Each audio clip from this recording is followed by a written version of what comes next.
कृष्ण सुदामा की वे।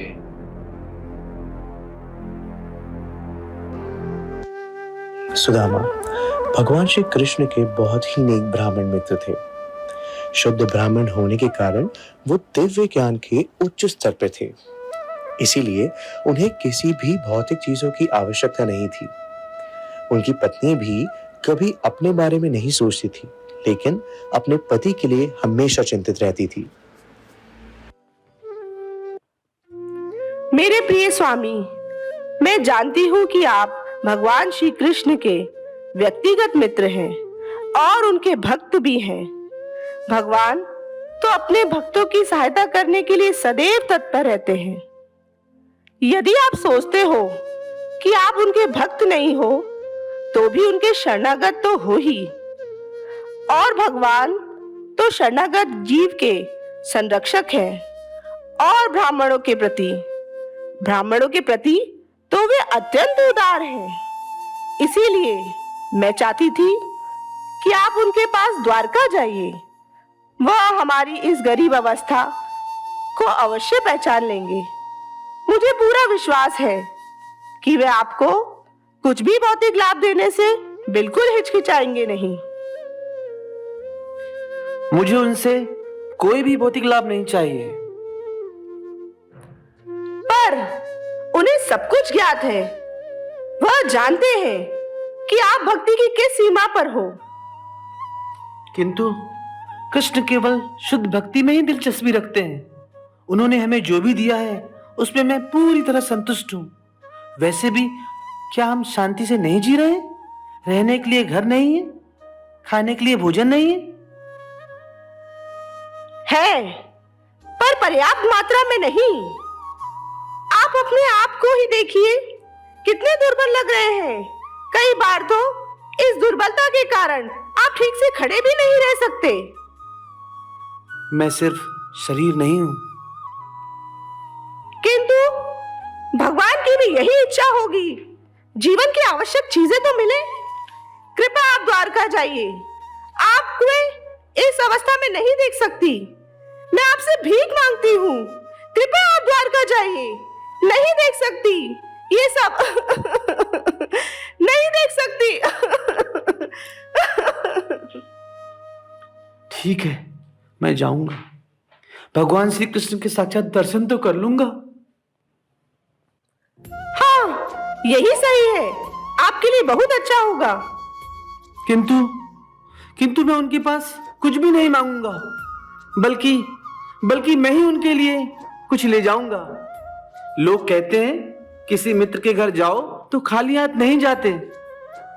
कुछ नहीं तो कम से कम 5 सुपारी तो लेकर जाना चाहिए। पर वसुंधरी, हमारे पास 5 सुपारी भी नहीं है। हाँ, 5 सुपारी भी नहीं है। जाते ही कृष्ण पूछेंगे, मेरे लिए क्या लाए हो? भाभी ने मेरे लिए क्या भेजा?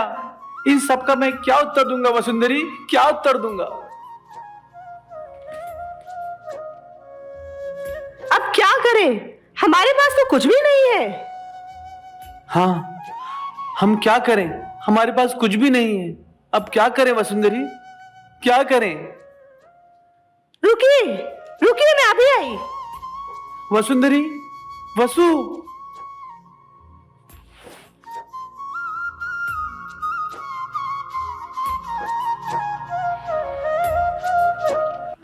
देखिए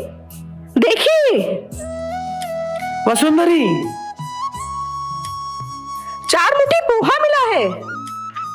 हाँ, ये ठीक है। कम से कम पोहा तो मिला। ये अच्छा हुआ। मैं अभी आती हूँ। लीजिए। हाँ, दो। हाँ, अब मैं जा रहा हूँ। माँ, बाबा कहाँ जा रहे हैं? हाँ, कहाँ जा रहे हैं? मैं तो मेरे मित्र द्वारकाधीश से मिलने जा रहा हूँ। भगवान, मेरे बच्चों की और पत्नी की रक्षा करना। आप हमारी चिंता बिल्कुल मत कीजिए। आप निश्चित होकर जाइए और आप अपना ख्याल रखिए। जय श्री कृष्णा। जय श्री कृष्णा। जय श्री कृष्णा।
कृष्ण।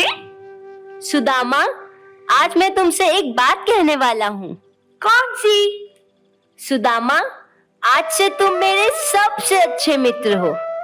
यह असंभव है, मैं कितना गरीब हूँ और आप। सुदामा, मित्रता के लिए इन सब बातों की आवश्यकता नहीं होती। हर परिस्थितियों में तुमने मेरा साथ दिया है सुदामा। आज से तुम मेरे सबसे अच्छे मित्र हो सुदामा, सबसे अच्छे मित्र।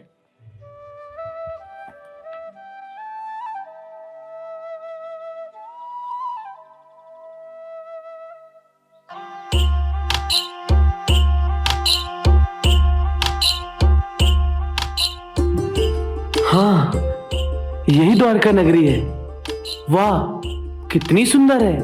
हाँ, यही द्वारका नगरी है।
कहो ब्राह्मण देव, कहाँ जा रहे हो? मुझे द्वारकाधीश से मिलना है। लगता है आपके साथ कोई अन्याय हुआ है। द्वारकाधीश से न्याय मांगने आए हो? नहीं, मेरे साथ कोई अन्याय नहीं हुआ है। तो फिर आपके साथ कोई अत्याचार हुआ है? नहीं, मेरे साथ कोई अत्याचार भी नहीं हुआ है। इसका मतलब आपको कोई दान दक्षिणा चाहिए? नहीं, मुझे कोई दान दक्षिणा भी नहीं चाहिए। तो फिर आपको क्या चाहिए? मुझे मेरे मित्र द्वारकाधीश से मिलना है। मित्र? यह असंभव है। द्वारकाधीश कैसे आपके मित्र हो सकते हैं भला? हाँ, वो मेरे मित्र हैं। ठीक है, ऐसा कह रहे हैं तो आप अंदर जाकर द्वारकाधीश से क्यों नहीं पूछते हो? ठीक है।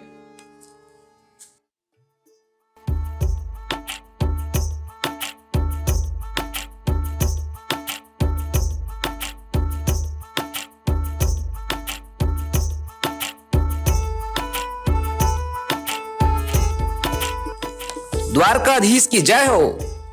कहो द्वारपाल, क्या संदेशा लाए हो?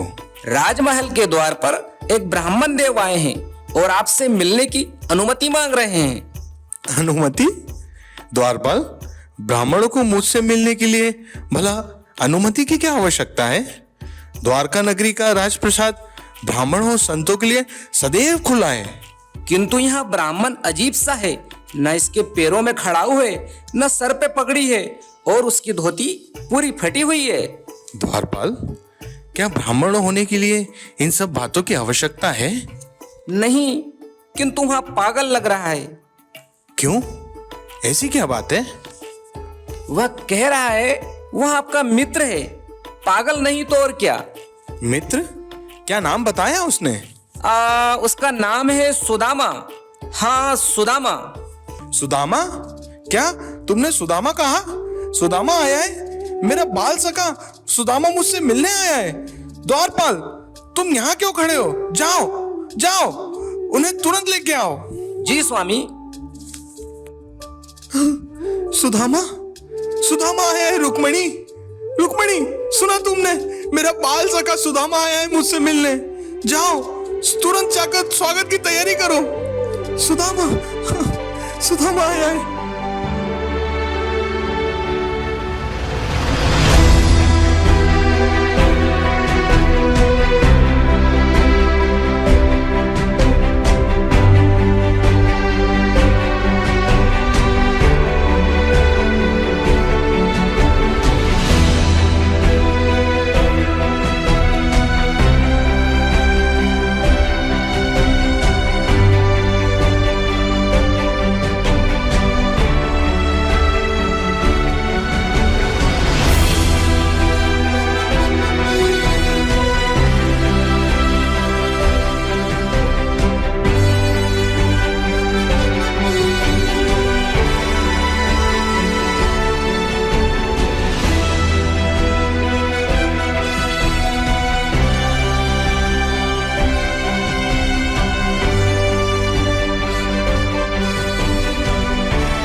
कृष्ण, दो, अरे दो, नहीं, अरे दो तो, मुझे दो जल्दी से, बहुत दूर से आए हो, थक गए होगे, चलो मेरे साथ चलो, आओ यहाँ बैठो। यहाँ बैठो तो, पर मैं, बैठ भी जाओ, बहुत दिन बाद मिले हो, सेवा का अवसर भी नहीं दोगे? मुझे समझ नहीं आ रहा है, द्वारकाधीश इस दरिद्र ब्राह्मण की सेवा क्यों कर रहे हैं? ये बाहरी रूप से गंदा दरिद्र दिख रहा है, ये कोई सामान्य ब्राह्मण नहीं है। निश्चित रूप से बहुत बड़े पुण्य कर्म किए होंगे, नहीं तो द्वारकाधीश उनकी इतनी देखभाल क्यों करते? स्वयं द्वारकाधीश उन्हें बड़े ही आदर से ले आए। द्वारकाधीश ने उन्हें आलिंगन भी दिया, जबकि उनके आलिंगन के हकदार केवल रुक्मणी और बलराम ही होते हैं। इतना ही नहीं, द्वारकाधीश ने उन्हें अपने आसन पर बिठाया है। इसका मतलब है वो उनके कोई खास मित्र हैं। सुदामा, तुम्हें निश्चित ही याद होगा हमारे गुरुकुल के दिन। तुम्हें याद है हम दोनों गुरुकुल में एक साथ रहते थे? क्या दिन थे वो।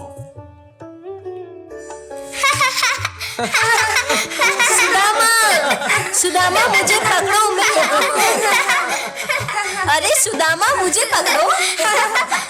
तुम हमेशा मुझे नहीं पकड़ते सुदामा। सुदामा मुझे पकड़ो।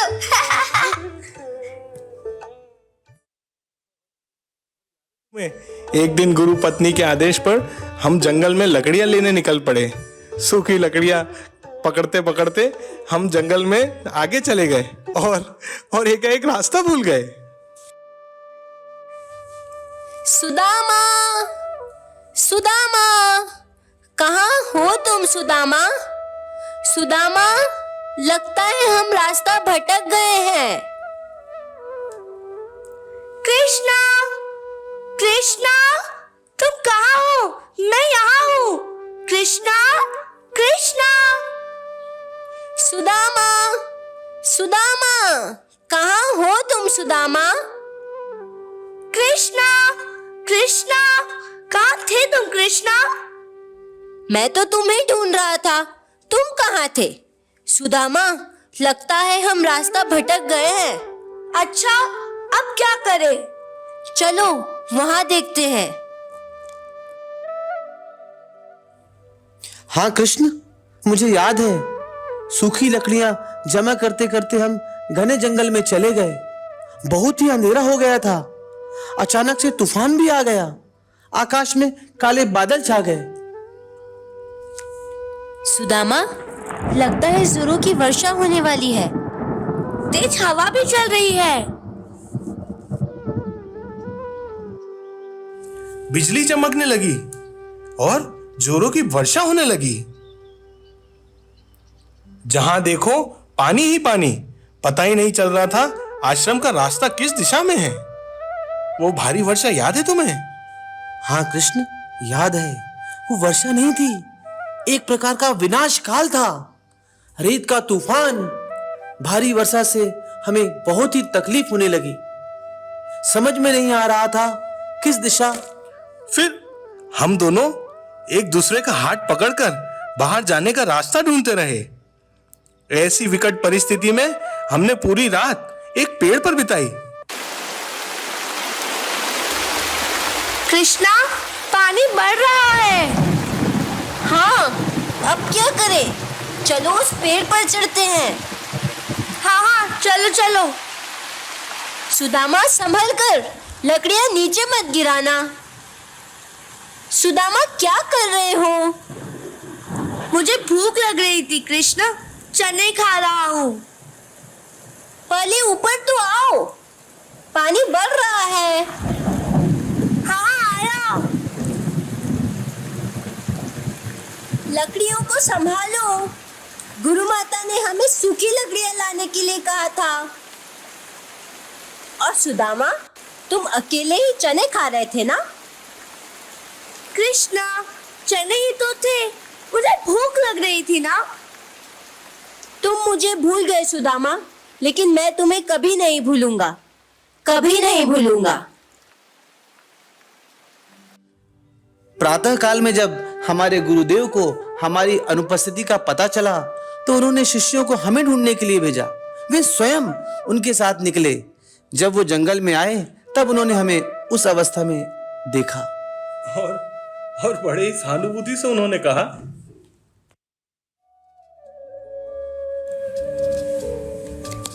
प्रिय बच्चों, यह प्रशंसनीय बात है कि तुमने मेरे लिए इतना कष्ट उठाया। हर एक व्यक्ति सबसे पहले अपने शरीर के बारे में सोचता है, पर तुम दोनों अपने गुरु के प्रति इतने प्रामाणिक हो कि अपने शरीर की सुविधा के बारे में बिना विचार किए तुमने मेरे लिए इतना कठिन कार्य किया।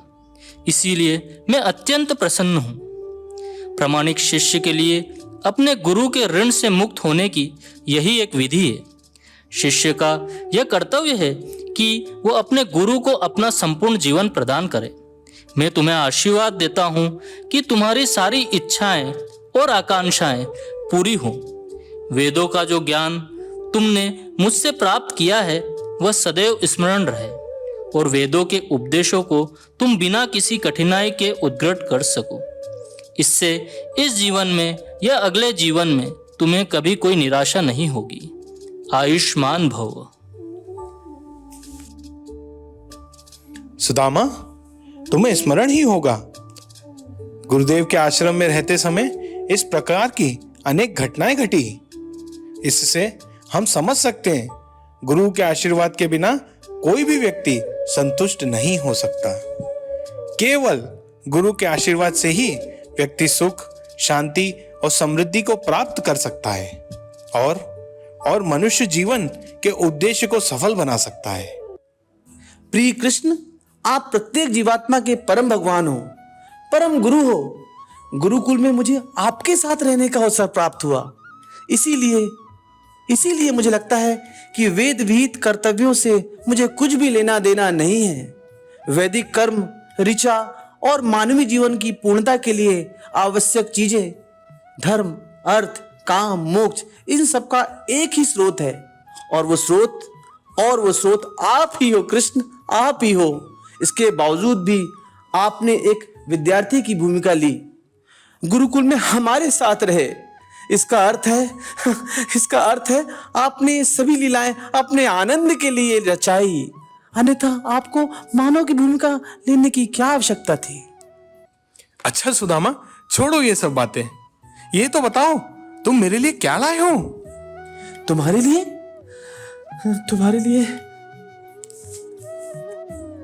तुम्हारी पत्नी ने अवश्य ही मेरे लिए कोई खाद्य पदार्थ भेजे होंगे। अपने घर से मेरे लिए अवश्य ही तुम कुछ लाए होंगे।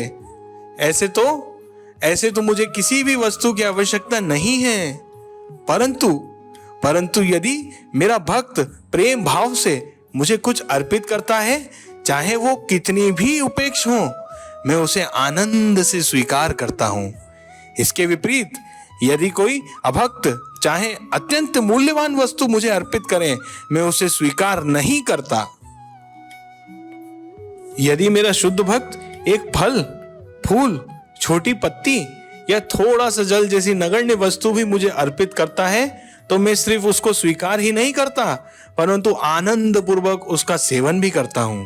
सुदामा, बताओ तो मुझे क्या लाए हो मेरे लिए? बताओ तो। अरे सुदामा, बताओ। नहीं, वो मैं नहीं। ऐसी तुच्छ वस्तु मैं कृष्ण को कैसे अर्पित कर सकता हूँ? चलो जल्दी तो मुझे बताओ, क्या लाए हो? बताओ मेरे लिए। नहीं कृष्ण। अरे बाबा, बताओ मुझे। वो मैं।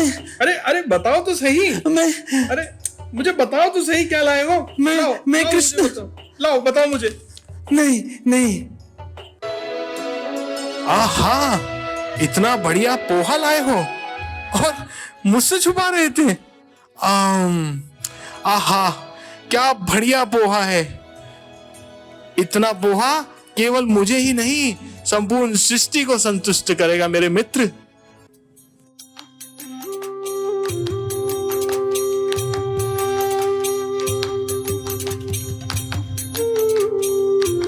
प्रिय स्वामी, आप बड़े दयालु हैं। इस पोहे का एक दाना भी आपको संतुष्ट करता है। आपकी यह तृप्ति भक्तों को सभी ऐश्वर्य शाश्वत रूप से प्रदान करती है। इस पोहे को क्या आप अकेले ही खाएंगे? हमें नहीं देंगे, हमें भी चाहिए। सुदामा, काफी समय बीत चुका है। आओ, मैं तुम्हें तुम्हारा कक्ष बताता हूँ। अच्छा, ये तो बताओ सुदामा, तुम्हारी यात्रा कैसी रही? सुदामा ने भगवान श्री कृष्ण के महल में सारी रात बिताई। दूसरे दिन सुबह वह वापस घर जाने के लिए चल पड़े। रास्ते में वह सिर्फ भगवान श्री कृष्ण के विचारों में डूबे हुए थे, पूरी तरह से दिव्यानंद में डूब गए थे। उनकी भगवान श्री कृष्ण से भेंट हुई, इस सोचकर वे बहुत ही आनंदित थे।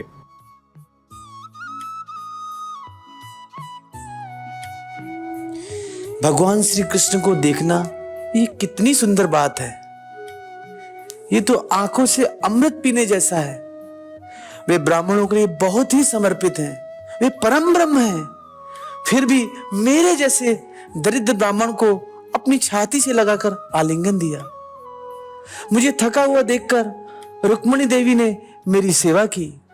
उन्होंने अपने उच्च स्थान की ओर भी ध्यान नहीं दिया। साक्षात भगवान ने मेरी जो सेवा की वो उनके दिल में ब्राह्मणों के लिए जो महान आदर है, इसीलिए कृष्ण इतने दयालु हैं कि उन्होंने मुझे कुछ भी नहीं दिया, क्योंकि उन्हें पता है मैं दरिद्रता से पीड़ित हूं और यदि मुझे धन मिलता है तो मुझे अहंकार हो जाएगा और भौतिक ऐश्वर्य से मैं पागल होकर उसे भूल जाऊंगा। ऐसे सोचते सोचते सोच में डूबे हुए सुदामा आखिरकार घर पहुंच गए।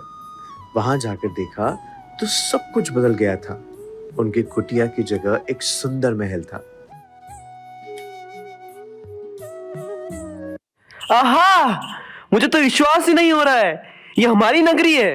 कहीं मैं नींद में तो नहीं, कहीं मैं सपना तो नहीं देख रहा। ए सुनो, यहाँ आओ। हाँ, क्या है? कहीं मैं नींद में तो नहीं, कहीं मैं सपना तो नहीं देख रहा। हाँ, मुझे भी पहले लगा था कि मैं सपना देख रहा हूँ, कि मैं नींद में हूँ। फिर मेरी पत्नी समझाया कि आप नींद में नहीं हो, ये सच है, 100% सच। तो चलो फिर उत्सव मनाते हैं। हाँ हाँ, उत्सव मनाते। देखो तो अपनी नगरी कितनी सुंदर लग रही है।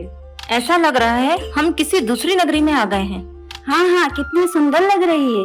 चलो चलो, जल्दी चलो। हाँ हाँ चलो, बहुत काम पड़ा है। हाँ हाँ चलो। अरे, तुम्हें कहाँ लेकर जा रहे हो? वहाँ उस तरफ। एक काम करो, ये मुझे दे दो। पर क्यों? इन्हें मुझे दे दो। अरे सुनो, सुनो तो सुनो। ये कैसे बदल गया? ये सब कैसे बदल गया? ये किसका महल है? यदि ये वही जगह है जहां मैं रहता था तो ये सब कैसे बदल गया? सुदामा, आप आ गए, धन्य हो गए हम। अरे अरे सुनिए, सुदामा जी आए। बाबा आ गए, बाबा आ गए, बाबा आ गए, बाबा आ गए, बाबा आ गए। माँ देखो, बाबा आ गए, बाबा आ गए। प्रिय वसुंधरी, ये सब कैसे हुआ? ये बदलाव कैसे हुआ वसुंधरी? ये बदलाव कैसे हुआ? मुझे कुछ पता नहीं स्वामी, मुझे कुछ भी पता नहीं। मैं तो हमेशा गरीब था। मेरे मित्र भगवान कृष्ण की कृपा दृष्टि के बिना कोई भी दूसरा कारण मुझे नहीं दिखता। भगवान भक्त के हृदय को जानते हैं। जब भगवान को भक्त बड़े प्रेम से थोड़ा सा कुछ अर्पित करते हैं तो भगवान बड़े आनंद से उसको स्वीकार करते हैं। मैंने तो उन्हें सिर्फ एक मुट्ठी भर पोहा दिया था। उसके बदले में उन्होंने मुझे ऐसा ऐश्वर्य दिया जो स्वर्ग के राजा इंद्र से भी ज्यादा है। इसीलिए मैं प्रार्थना करता हूं कि मैं हमेशा निरंतर उनके चरण कमलों की भक्ति करूं।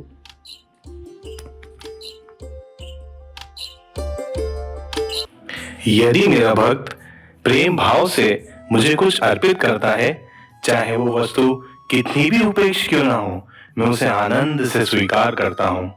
इसके विपरीत यदि कोई अभक्त चाहे अत्यंत मूल्यवान वस्तु मुझे अर्पित करे तो भी मैं उसको स्वीकार नहीं करता। यदि मेरा शुद्ध भक्त एक फूल, फल, छोटा पत्ता या थोड़ा सा जल जैसी नगण्य वस्तु मुझे अर्पित करता है तो मैं सिर्फ उसको स्वीकार ही नहीं करता परंतु आनंद से उसका सेवन भी करता हूँ। आज से तुम मेरे सबसे अच्छे मित्र हो सुदामा, सबसे अच्छे मित्र। मैं तुम्हें कभी नहीं भूलूंगा, कभी नहीं भूलूंगा।